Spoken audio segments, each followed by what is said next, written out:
बयाबान में आजमाइश।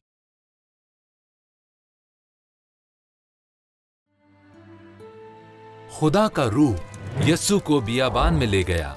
उसने 40 दिन और रात न कुछ खाया और न ही पिया। इसके बाद उसे भूख लगी।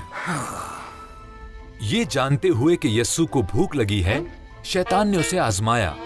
उसने पत्थरों की तरफ इशारा किया और कहा, अगर तू खुदा का बेटा है तो इन पत्थरों से कह कि वो रोटी बन जाए। यस्सु ने खुदा के कलाम को इस्तेमाल करते हुए शैतान को जवाब दिया, आदमी सिर्फ रोटी ही से जीता नहीं रहेगा, बल्कि हर उस बात से जो खुदा के मुंह से निकलती है। फिर शैतान यस्सु को हैकल के कुंगरे पर ले गया और कहा, अगर तू खुदा का बेटा है तो अपने आप को नीचे गिरा दे। कलाम में लिखा है कि खुदा के फरिश्ते तुझे बचा लेंगे।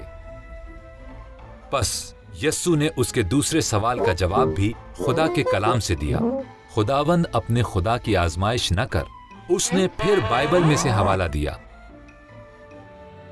आखिर में शैतान यस्सु को एक बुलंद पहाड़ पर ले गया और उसे दुनिया की सल्तनतें और दौलत दिखाई और कहा, ये तुम्हारा हो सकता है अगर तुम मुझे सजदा करो और मेरी इबादत करो।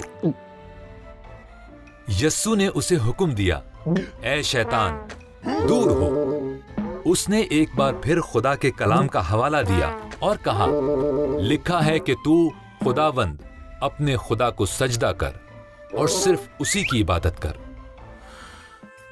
जो ही यस्सु ने यह कहा, शैतान वहां से चला गया और फरिश्ते आकर यस्सु की खिदमत करने लगे। यस्सु आजमाया तो गया, मगर उसने एक बार भी गुनाह न किया। बाइबल ऐप बच्चों के लिए इस ऐप को फ्री डाउनलोड करें।